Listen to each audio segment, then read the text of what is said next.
ಕರ್ನಾಟಕ ರಾಜ್ಯ ಗ್ರಾಮ ಆಡಳಿತ ಅಧಿಕಾರಿಗಳ ಕೇಂದ್ರ ಸಂಘದ ವತಿಯಿಂದ ಕರ್ನಾಟಕ ರಾಜ್ಯ ಗ್ರಾಮ ಆಡಳಿತ ಅಧಿಕಾರಿಗಳ ಸಮಸ್ಯೆಗಳು ಮತ್ತು ಬೇಡಿಕೆಗಳ ಈಡೇರಿಕೆಗಾಗಿ ಅನಿರ್ದಿಷ್ಟಾವಧಿ ಮುಷ್ಕರ ಹಮ್ಮಿಕೊಂಡಿದ್ದು ಸುಳ್ಯದಲ್ಲೂ ಮುಷ್ಕರ ನಡೆಸಿದರು.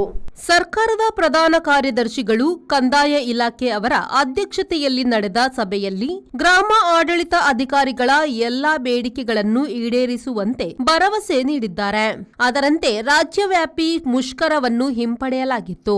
ತದನಂತರ ಸರ್ಕಾರವು ಈ ವೃಂದದ ನೌಕರರ ಬೇಡಿಕೆಗಳ ವಿಚಾರವಾಗಿ ಯಾವುದೇ ತೃಪ್ತಿಕರ ಕ್ರಮಗಳನ್ನು ಕೈಗೊಂಡಿರುವುದಿಲ್ಲ.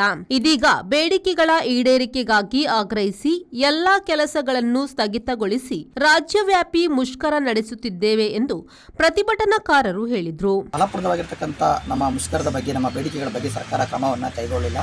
ಕೇವಲ ಒಂದು ಆದೇಶವನ್ನು ಹೊರಡಿಸುತ್ತಿಲ್ಲ ಅಂತಲ್ಲ, ಅಂದರೆ ನಮಗೆ ರಜೆ ದಿನಗಳಲ್ಲಿ ಕೆಲಸವನ್ನು ಮಾಡ್ತಕ್ಕಂಥದ್ದು, ಕಚೇರಿ ಅವಧಿಯ ನಂತರ ಮತ್ತು ಕಚೇರಿ ಅವಧಿಗೂ ಮೊದಲೇ ವರ್ಚುವಲ್ ಸಭೆಗಳನ್ನು ಮಾಡುವಂಥದ್ದನ್ನು ಮಾಡಬಾರದು ಅಂತ ಹೇಳುವಂಥ ಒಂದು ಆದೇಶವನ್ನು ಖಂಡಿತ ಹೊರಡಿಸಿತು ಸರ್ಕಾರ. ಅದಕ್ಕೆ ನಾವು ನಿಜವಾಗಿ ಆಭಾರಿಯಾಗಿದ್ದೇವೆ. ಹಾಗೆ ನಮ್ಮ ಕ್ಷೇತ್ರ ಮಟ್ಟದಲ್ಲಿ ಕೆಲಸ ಮಾಡ್ತಕ್ಕಂಥ ಎಷ್ಟೋ ಜನ ಗ್ರಾಮ ಆಡಳಿತ ಅಧಿಕಾರಿಗಳನ್ನು ಕಚೇರಿಗಳಿಗೆ ಅವರು ನಿಯೋಜನೆಯನ್ನು ಮಾಡಿಕೊಂಡಿದ್ದರು. ಇದರಿಂದಾಗಿ ಕ್ಷೇತ್ರ ಮಟ್ಟದಲ್ಲಿ ಹೆಚ್ಚು ಗ್ರಾಮಗಳಿಗೆ ಪ್ರಭಾರವನ್ನು ಸಲ್ಲಿಸಬೇಕಾಯಿತು. ಅವರು ಕರ್ತವ್ಯವನ್ನು ಮಾಡಲಿಕ್ಕೆ ಶುರು ಮಾಡಿದರು. ಅವುಗಳೆಲ್ಲರನ್ನೂ ಕೂಡ ಬಿಡುಗಡೆ ಮಾಡಬೇಕು ಅಂತ ಹೇಳಿಕೊಂಡು ಬೇಡಿಕೊಂಡಾಗ ಅದಕ್ಕೂ ಕೂಡ ಒಂದು ಆದೇಶವನ್ನು ಮಾಡಿತು. ಆದರೆ ಈ ಒಂದು ಆದೇಶ ಎಷ್ಟೋ ಜಿಲ್ಲೆಗಳಲ್ಲಿ ಜಾರಿಗೆ ಬರಲೇ ಇಲ್ಲ. ಹಾಗಾಗಿ ಒಂದು ಸರ್ಕಾರದ ಆದೇಶವೂ ಕೂಡ ಜಾರಿಗೆ ಬರಲಿಲ್ಲ. ಆ ನಿಟ್ಟಿನಲ್ಲಿ ಸರ್ಕಾರದ ಪ್ರಧಾನ ಕಾರ್ಯದರ್ಶಿಗಳು ಹೆಚ್ಚಿನ ಮುತುವರ್ಜಿಯನ್ನು ತೆಗೆದುಕೊಳ್ಳಿಲ್ಲ ಅಂತ ಅನ್ನಿಸ್ತು. ಮತ್ತೊಂದು, ಎಲ್ಲರೂ ಕೂಡ ಮೂಲಭೂತವಾಗಿ ನಾವೇನು ಕೆಲಸ ಮಾಡ್ತಾ ಇದ್ದೀವಿ, ನಮಗೆ ಸುಸಜ್ಜಿತವಾಗಿರ್ತಕ್ಕಂಥ ಕಟ್ಟಡ ಒಂದು ಬೇಕು. 4 ಜನ ಗ್ರಾಮಸ್ಥರು ವಯಸ್ಸಾದವರು ಬಂದಾಗ ಕುಳಿತುಕೊಳ್ಳಿಕ್ಕೆ ಅವ್ರಿಗೊಂದು ವ್ಯವಸ್ಥೆ ಬೇಕು. ನಮ್ಮ ದಾಖಲೆಗಳನ್ನು ಇಟ್ಕೊಳ್ಳಿಕ್ಕೆ ಒಂದು ಗಾರ್ಡನ್ ಜೊತೆ ಒಂದು ಕಪಾಟುಗಳು ಬೇಕು. ಇವುಗಳನ್ನು ಕಲ್ಪಿಸಿಕೊಡಿ. ನಾವು ಒಂದು ಕಂಪ್ಯೂಟರ್ಗಳಾಗಲಿ ಅಥವಾ ಇತರ ಏನೋ ಸಲಕರಣೆಗಳಿದೆ, ಎಲೆಕ್ಟ್ರಾನಿಕ್ ಸಲಕರಣೆಗಳಿದೆ, ತಾಂತ್ರಿಕವಾದಂಥದ್ದು ಯಾವುದನ್ನು ಕೂಡ ಅವರು ಕೊಡಲಿಲ್ಲ sir.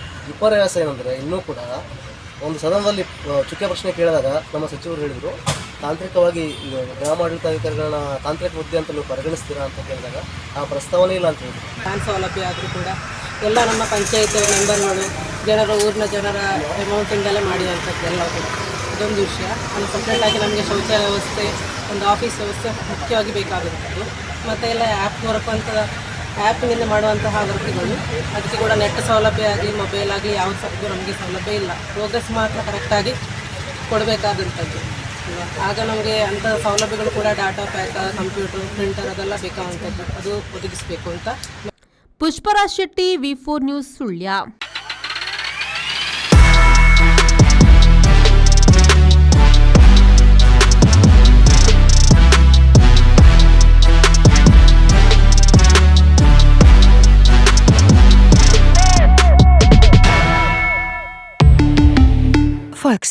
Volkswagen Mangalore, Airport Road, Yeyadi, Mangalore. Volkswagen.